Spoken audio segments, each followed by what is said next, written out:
Hello दोस्तों। आप लोगों में से ज़्यादातर लोग ये जानते हैं कि मैं हमेशा से एथीइस्ट नहीं था। एक समय था जब मैं अपने आप को हिंदू कहता था और बिलीवर मानता था। और उस समय भी मैं एक राइटर था। और राइटर होते हुए मैंने कुछ कहानियाँ लिखी थी रामायण के यूनिवर्स में बेस्ड। ये छोटी छोटी कहानियाँ थी, शायद बच्चों के लिए बेस्ट थी। और इनका पर्पस था एक सिंपल मैसेज को एक छोटी सी कहानी के ज़रिए कम्युनिकेट करना। इसी दौरान मैंने एक छोटी सी कहानी लिखी थी जिसका नाम था एक वानर जो उड़ सकता था, और उसका मुख्य पात्र हनुमान थे। और इस कहानी के ऊपर मेरे मित्र प्रदीप ने एक एनिमेटेड फिल्म बनाई। छोटी सी है, कुछ खास एक्सपेक्ट मत कीजिएगा। आजकल जिस प्रकार की एनिमेटेड फिल्म बन रही हैं, एक्शन ओरिएंटेड, उस प्रकार की नहीं है। इट्स वेरी कॉन्टेम्पलेटिव, और ये विश्वास के बारे में है कि अगर कोई बिलीव करे तो वो कुछ भी कर सकता है। ये फिल्म एक एक्शन फिल्म नहीं है, ये एक छोटी सी black and white animated film है। आजकल की फिल्मों की तरह ये हनुमान को सुपर हीरो नहीं बनाती, पर ये हनुमान के थॉट के ऊपर फोकस करती है, स्पेसिफिकली उस थॉट पर जो कि उनके मन में कई बार आता था अपने आप को लेकर, डाउट। अगर आपने वाल्मीकि रामायण पढ़ा है तो आपको पता है मैं किस प्रकार के डाउट की बात कर रहा हूँ। अगर आपने आजकल की एनिमेटेड फिल्म्स जिसमें सुपर हीरोज़ की तरह देवताओं के मसल्स होते हैं और वो हमेशा गुस्से में रहते हैं, अगर आपने उसके अलावा कुछ नहीं देखा तो हो सकता है मेरी बात आपको समझ में ना आए। जब बात आई इस शॉर्ट फिल्म को इस यूट्यूब चैनल पर शेयर करने की तो मेरे मन में भी डाउट आया।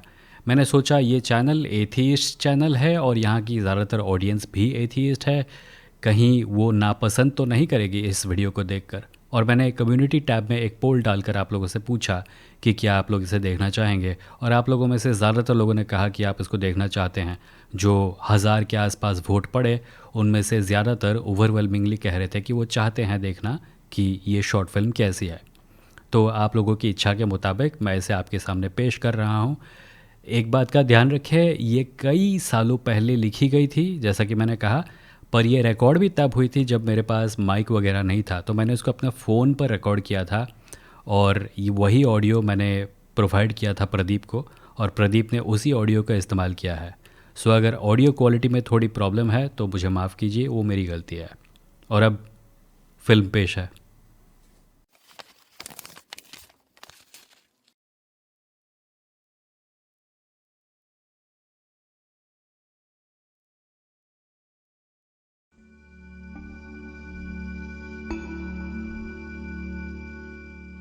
हनुमान अकस्मात उठ बैठा। उसे यह जानकर कुछ संतोष हुआ कि वो आकाश से गिर नहीं रहा था। वैसे वह आसानी से जागने वालों में से नहीं था। कुछ हफ्तों पहले तक जब जीवन सामान्य था, उसकी दोपहर की झपकियां भी सागर सी गहरी हुआ करती थी। पर फिर दो वनवासी राजकुमार कहीं से आ गए और ऋष्यमुख पर्वत पर सब कुछ बदल गया। जब से वो लंका जाकर लौटा था, कुछ बेचैन सा रहता था। पिछली रात को भी उसकी नींद तब टूट गई थी जब उसने एक दुस्वप्न में सिंहिका राक्षसी, जिसके साथ उसे लंका के रास्ते पर लड़ना पड़ा था, को देखा। ऊपर से दूसरी बात यह है कि आधी रात को जागने के बाद वो स्वयं को हमेशा खर्राटे मारते वानरों के बीच बैठा एक मूर्ख महसूस करता था। हनुमान खड़ा हुआ और चारों तरफ सोते वानरों की फैली पूंछों का ख्याल करता हुआ ध्यान से पर्वत के किनारे पर पहुंचा। उसके आगे अथाह सागर छलक रहा था।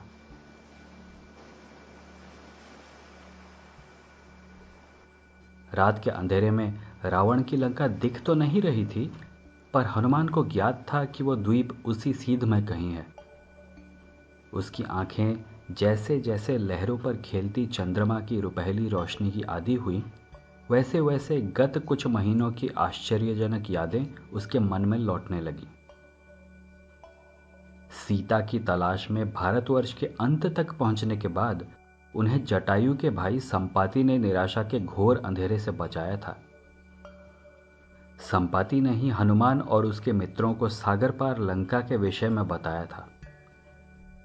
तत्पश्चात भल्लुक जाम्बवंत ने हनुमान को उसकी शक्तियां प्रदान की थी। आज हफ्तों बाद हनुमान को यह स्मृति स्वप्न सी प्रतीत हो रही थी। क्या उसने वास्तव में ये सब कर दिखाया था? क्या वह विशाल शक्ति समुद्र सचमुच हमेशा से उसके अंदर गोते मारता रहा था? या क्या ये सब मात्र जाम्बवंत के जादू का प्रभाव था? सच माने तो हनुमान को अब भी स्वयं में कोई बदलाव नहीं दिखता था। वो अब भी वही एक अदना सा वानर था जो वो पहले हुआ करता था। उसके अंतर्मन का एक भाग अब भी मानता था कि वानर उड़ते नहीं हैं। समुद्र पार छलांग मार के राक्षसों से लड़ना तो दूर की बात है। हनुमान ने एक गहरी सांस ली और जलती हुई लंका को याद करके हल्का सा हंस दिया। वो एक काम तो उसने अवश्य किया था। पर्वत के किनारे पर पैर लटकाकर बैठ हनुमान अपने आप को इस नई वास्तविकता से अभ्यस्त कराने का प्रयत्न करने लगा। प्रातःकालीन ठंडक का आभास होना शुरू हो चुका था। समुद्र की दिशा से आया हवा का एक झोंका उसे प्यार से घेरकर उसके कान में कुछ फुसफुसाया। प्रणाम पिताश्री, हनुमान मुस्कुराकर बोला।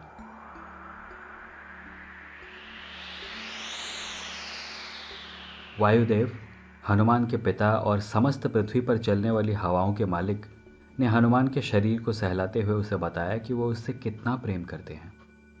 वायु का पुत्र होना कुछ असामान्य सी बात है, क्योंकि इस अवस्था में पिता हमेशा आसपास होते हुए भी कभी आसपास नहीं होते। पर हनुमान इस स्थिति का वर्षों पहले आदी हो चुका था। मैं उड़ कैसे पाता हूं पिताश्री? हनुमान ने पूछा। उत्तर में वायु ने प्यार से उसके बाल खराब कर दिए। मेरा मतलब है, हनुमान ने फिर पूछा, बाकी सब वानर क्यों नहीं उड़ पाते? मैं ही क्यों? हवा कुछ समय के लिए शांत रही और हनुमान को लगा कि उसके पिता फिर कहीं और चले गए हैं।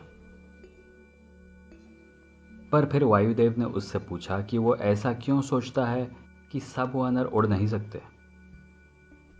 हनुमान को एक बार फिर मूर्ख होने का आभास होने लगा, पर उसने खुद को संभाला और फिर पूछा, क्या जाम्बवंत ने कुछ किया था? किस प्रकार की माया थी ये? जवाब में वायुदेव ने हनुमान को अपनी अदृश्य बाहों में उठा लिया। हनुमान कुछ देर तक विचारों और चिंताओं से मुक्त बच्चे सा झूलता रहा। फिर वायुदेव ने उसके प्रश्न का उत्तर दिया। जाम्बवंत ने तुम्हें बताया कि तुम उड़ सकते हो। उन्होंने केवल इतना ही किया। उनके कथन पर विश्वास करने वाले तुम ही थे पुत्र। हनुमान ने इस बात पर थोड़ी देर सोचा। आदरणीय जाम्बवंत को वो सचमुच बहुत मानता था। उनके मुंह से निकली किसी बात पर वो अविश्वास कर ही नहीं सकता था। तो क्या कोई भी वानर उड़ सकता है? हनुमान ने पूछा। वो उन पर है, वायुदेव ने कहा और फिर चुप हो गए। वो जा चुके थे और हनुमान ने स्वयं को फिर से जमीन पर बैठा पाया। हनुमान ने मुड़कर अपनी खर्राटे मारती सेना पर एक नजर डाली। हर सुप्त वानर एक अलग स्वप्न में लिप्त था। फिर उसने मुस्कुराकर अपने आप से कहा, रावण तो गयो,